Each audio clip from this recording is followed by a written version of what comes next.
Méditons avec la communauté des disciples du Christ vivant en ce mardi 29 octobre 2024, 30e semaine du temps ordinaire, année liturgique B.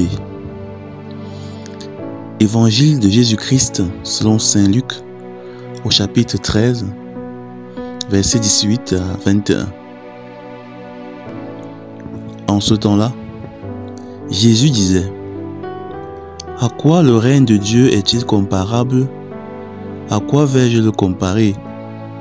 Il est comparable à une graine de moutarde qu'un homme a prise et jetée dans son jardin. Elle a poussé, elle est devenue un arbre, et les oiseaux du ciel ont fait leur nid dans ses branches. » Il dit encore: « À quoi pourrais-je comparer le règne de Dieu ? Il est comparable au levain qu'une femme a pris et enfoui dans 3 mesures de farine, jusqu'à ce que toute la pâte est levée. »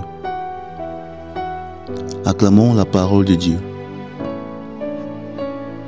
Méditation. Bien-aimés dans le Seigneur, que la grâce de notre Seigneur Jésus-Christ, qui est toujours plus que suffisante, nous inonde encore en ce jour. Lorsqu'une graine est semée dans un champ, souvent même juste lancée, elle finit par germer et grandir. La graine, nous ne la voyons plus, mais ce qu'elle a produit ci, ce qui a germé ci. Le Seigneur nous demande aujourd'hui d'être comme lui des semeurs de bonnes graines qu'il fera germer pour en faire de bien grands arbres et pour faire le bonheur de beaucoup. En effet, le Seigneur nous dit que le royaume des cieux est comparable à une graine de moutarde que l'on jette dans un champ. C'est une bonne graine puisque c'est Dieu qui l'a semée. Cette graine finit par être une source de bénédiction pour plusieurs. De même, si nous voulons ressembler à Jésus, si nous semons de bonnes paroles, de bons actes, de bonnes pensées, de bonnes intentions dans la vie de ceux que nous rencontrons, qui sont proches de nous ou alors éloignés de nous, ces graines d'amour germeront dans leur cœur et leur apporteront beaucoup de grâce. En effet, parfois il suffit juste d'une parole, d'un geste de l'autre, d'un acte, d'un silence pour transformer la vie d'une personne, pour changer une journée, pour changer une destinée, pour interpeller, pour réconforter. Cependant, l'ennemi de Dieu et des hommes aime copier le Seigneur. Il sait aussi nous prêter les mauvaises graines de haine, de jalousie, de méchanceté, de colère, pour faire grandir le royaume et l'emprise du mal. Des vies ont souvent été brisées à cause d'une parole jetée comme ça dans la colère, d'un geste insignifiant en apparence, mais qui pourtant a brisé une vie, a blessé l'autre et l'a transformé en quelqu'un de méfiant, parfois de méchant. Cette personne a perdu son innocence à cause d'une petite graine que nous avons semée dans sa vie. Ainsi, chaque jour nous avons l'occasion de semer des graines.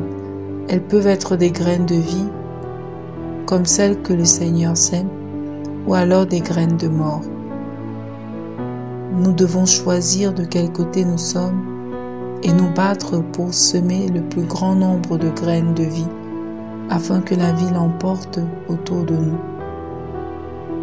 Dans cet évangile, le Seigneur nous encourage aussi à ne pas négliger les petits gestes du quotidien qui rendent l'ordinaire extraordinaire. La graine de moutarde, lorsqu'elle grandit, devient normalement un petit arbuste. Mais dans l'évangile, et parce que c'est Jésus qui la sème et la fait grandir, elle devient un arbre, un grand arbre. Ne nous décourageons donc pas. Notre devoir est de semer, Dieu fera grandir à la taille qu'il aura décidée. En nous exposant à Jésus, même la plus insignifiante, la plus petite action en apparence est extrêmement importante. Ne nous lassons pas de faire des efforts. Revenons donc en nous-mêmes. Pour quel royaume semons-nous? Celui du Seigneur ou celui de Satan? Sommes-nous conscients de Dieu qui travaille en nous, qui compte sur nous pour s'aimer des graines de bien afin de faire grandir son royaume en nous et dans le monde? Prions. Seigneur, accorde-nous la grâce d'être des semeurs de bonnes graines, des travailleurs du bien, infatigables, inlassables, et qui même dans le plus petit geste, sèment l'amour. Intercession. Nous te prions pour les couples mariés, qu'ils ne laissent pas les mauvaises graines germer dans leur mariage et les pourrir. Maman Marie, intercède pour nous. Exercice spirituel. Faisons un geste d'amour à toutes les personnes que nous rencontrerons aujourd'hui. Loué soit Jésus-Christ, à jamais.